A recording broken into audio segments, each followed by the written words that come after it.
महाराज श्री स्वामी समर्थ, जय जय स्वामी समर्थ, श्री स्वामी श्री स्वामी समर्थ श्रोते हो, स्वामी महाराज तुमच्या सगळ्या चांगल्या इच्छा पूर्ण करोत आणि तुम्हाला सुखात आनंदात ऐश्वर्यात ठेवो हीच स्वामी चरणी प्रार्थना करते। आणि स्वामी महाराजांना त्रिवार मुजरा करून आजच्या आपल्या सुंदर व्हिडिओला आपण सुरुवात करूया। तर आज आहे बखरचा 5वा भाग। कुठेही स्किप करू नका, खूप छान कथा आहेत, खूप बोध घेण्यासारखी आहे, नक्कीच पूर्ण कथा ऐका। श्री स्वामी समर्थ।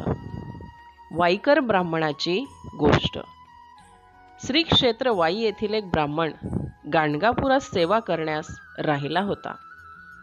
अक्कलकोटचे श्री स्वामींची कीर्ती ऐकून तो श्रींच्या दर्शनास आला होता। श्री स्वामींची लीला पाहून त्यास परम आल्हाद वाटला।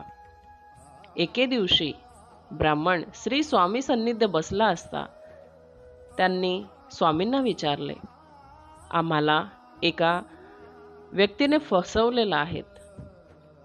आपणास एकाने फसवल्याबद्दल त्याने ती सगळी हकीकत महाराजांना सांगितली। ब्राह्मण म्हणाला, ती कथा आपण ऐकूया।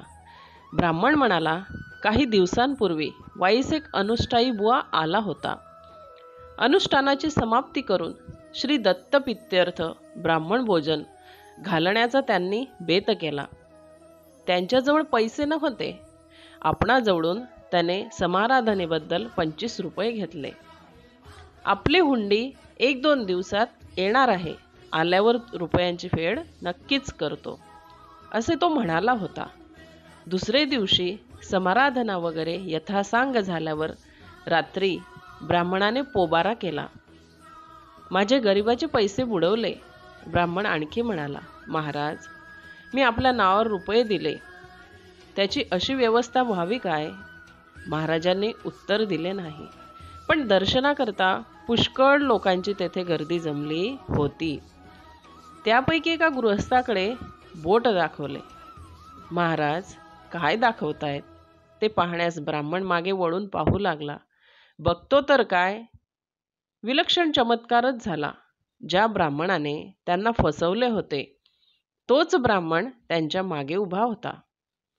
आपणास फसवणारा ब्राह्मण ओळखून वाईकरांनी त्याचा पदर धरला। दोघांची खूप बाचाबाची झाली आणि शेवटी ब्राह्मणाने आपली लबाडी कबूल केली। त्यांच्याजवळ रोख पैसा नव्हता। मग गोविंदराव टोळ व दुसरे गृहस्थ मध्ये पडून दोघांची त्यांनी समजूत काढली।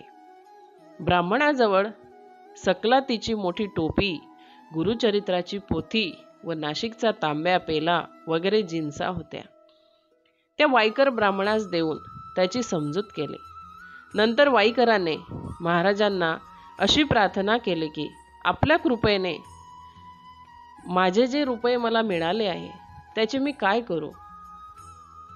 त्यावेळी त्यांनी स्वामी महाराजांना आज्ञा मागितली आणि त्यावरती महाराजांनी असं उत्तर दिलं, आम्हाला ठाऊक नाही, ज्या वाटेने आले त्या वाटेनेच निघून जा। आणि ब्राह्मण निघूनही गेले।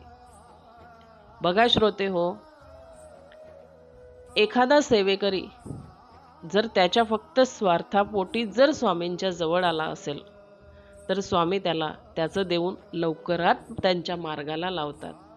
पण जो सेवेकरी महाराजांच्या चरणाशी लावून मनापासून भक्ती करून स्वामींच्या सान्निध्यात लीन होतो, स्वामींच्या चरणाशी लीन होतो, स्वामी त्याला कदापि सोडत नाही। येतात त्यांच्या वाटेला ही दुःख भरपूर येतात, पण स्वामी महाराज त्यांची सहनशीलता बघत असतात की हा कितपत त्या परीक्षेमध्ये उत्तीर्ण होतोय। आणि आपण आजची जी कथा ऐकली आहे ती कथा नक्कीच पहिल्या सेवेकऱ्यामध्ये येते की जे फक्त स्वार्थापोटी स्वामींच्या जवळ येतात आणि स्वार्थ झाला की निघून जातात। आणि स्वामी महाराजही तशा लोकांना जास्त दिवस आपल्या जवळ ठेवत नाही।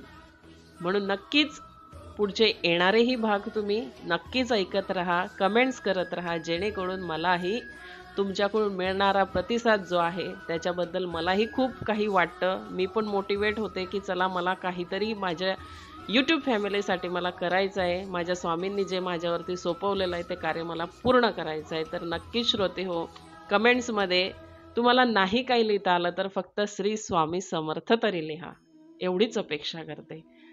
सरासर श्रोते हो, आजची सेवा इथंच स्वामीचरणी अर्पण करूया. केलेली सर्व सेवा स्वामीचरणी अर्पण करते आणि आजचा व्हिडिओ इथंच थांबवते. नक्कीच पुढच्या भागात आपण पुन्हा नवीन एका कथेसोबत भेटूया. श्री स्वामी समर्थ सर्वांना.